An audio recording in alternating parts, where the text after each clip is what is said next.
Good morning everyone. Today's topic is stomach. It is a only dilated part in the GIT, that is the gastrointestinal tract, where the food is stored and the initial process of digestion is started. So here this is the stomach. In the body it is lying in the hypochondriac region, in the umbilical region, and also extends up to the epigastric region. It is continuous from the esophagus that we are not able to see. Okay, and coming to the parts, it is made up of two ends, two surfaces and two borders. I will show in the stomach which is removed from the body. See, in the exam you will be getting a specimen like this. Okay, and first we should keep it in the anatomical position. Always hold it in your left side, okay, and determine the ends. Okay, so this end is the cardiac end. How do you say that this is the other end is the pyloric end? How do we say? I can even keep it like this, na? That is by feeling the ends. The pyloric end, there is a sphincter, there is an anatomical sphincter. That is why the pyloric end is thicker. So this is the pyloric end and this is the cardiac end. So this is continuous with the esophagus. Two borders or two curvatures. This is the lesser curvature of the stomach and this is the greater curvature of the stomach. Two surfaces will be the anterior surface and the posterior surface. In the body also you can see the lesser curvature. This is the lesser curvature here and this is the greater curvature. Now coming to the parts of the stomach, stomach is divided into four parts. First part is known as the cardiac part, that is made up of this cardiac end which is in continuous with the esophagus, the tube-like portion only. Then is the fundus, the topmost, the dome-shaped part. It is known as the fundus part. It is usually filled with air and in X-ray we can see it as fundus gas shadow. Then is the body. Okay, so the part after the fundus till the pylorus, that is the body of the stomach. Then we have the pylorus. In pylorus again there are three parts. There is the pyloric antrum, okay, and the pyloric canal and the pyloric sphincter. This the sphincter, anatomical sphincter is making the third part, that is known as the pyloric sphincter. It becomes continuous with the duodenum. So this is about the parts of the stomach. Now let us know the relations. First, the peritoneal relation. The greater curvature is attached to the peritoneal fold, that is known as greater omentum. Already in the peritoneal class it would have been taught to you. This is also known as the policeman of abdomen. As see, when the abdomen was opened, the cavity of the abdomen was opened, this is covering throughout, right? So this is the greater omentum which is attached to the greater curvature of the stomach. To the lesser curvature of the stomach, we can see one peritoneal fold attached. This is known as lesser omentum.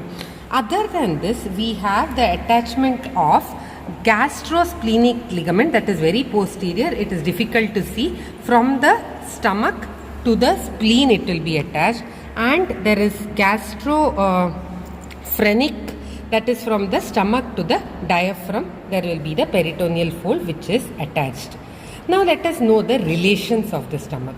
Anteriorly, as you can see, it is on the right side, it is related to the liver. It is related to which lobe of the liver? It is related to the left lobe of the liver. This is the pylorus here. This is related to something known as quadrate lobe of the liver. You will learn it in liver class, the different lobes. For the time being, just know it is related to the quadrate lobe of the liver. On the right, on the left side, the stomach, it is related to the diaphragm and the ribs. There is a part of the stomach which is related directly to the anterior abdominal wall. See this part, it will be related to the anterior abdominal wall. Coming to the posterior relations, posteriorly it is related to the diaphragm. Okay, here will be the diaphragm. Then it is related to the transverse mesocolon, that is transverse mesocolon. Then the splenic flexure, this is the splenic flexure of the intestine here.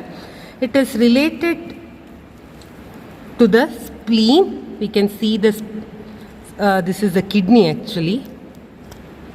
Okay, it will be related to the spleen and also to the kidney. So the structures, posterior relation structures forming the stomach bed are diaphragm, spleen, splenic artery, transverse mesocolon, transverse colon, transverse mesocolon, and left kidney. Coming to the interior of the stomach.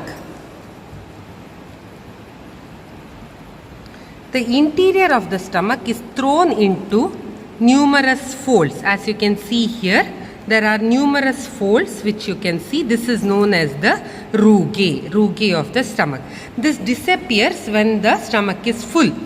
Also, can you see this small pit-like thing? This is known as the gastric pit. Okay, other than that, physiologically, when the food is taken, especially liquids, it will go along the lesser curvature, that is known as gastric canal. That is why it is important in case of suicidal poisonings with the organophosphorus compound or any liquid compounds, the lesser curvature is usually affected as it touches that surface. Coming to the arterial supply,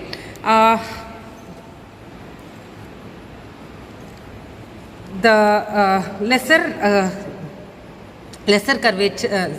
curvature, it is supplied by the left gastric artery, which is a direct branch from celiac trunk, and it is also supplied by left gastroepiploic artery.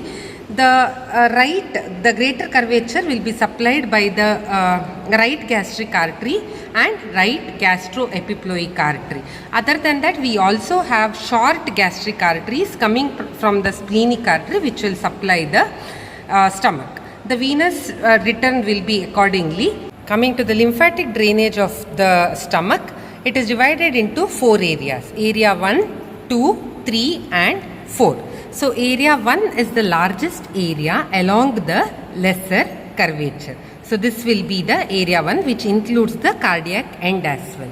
Area 4 includes the pyloric sphincter, pyloric antrum and pyloric canal along the greater curvature only. Area 3 is the pyloric sphincter, pyloric antrum and the area along the greater curvature. Okay, the larger area in the greater curvature. Area 4 will be the small area along the greater curvature. That is the lymphatic drainage. Coming to the nerve supply, because it is the organ is belonging to the gastrointestinal tract, it is supplied by autonomic innervation. So the sympathetic innervation is from T6 to T10 and the parasympathetic innervation comes from the 10th cranial nerve, that is the vagus. The important clinical aspect of stomach is stomach carcinoma. That is why the area of the lymphatic drainage is important and we should know the lymphatic drainage of every area. Thank you.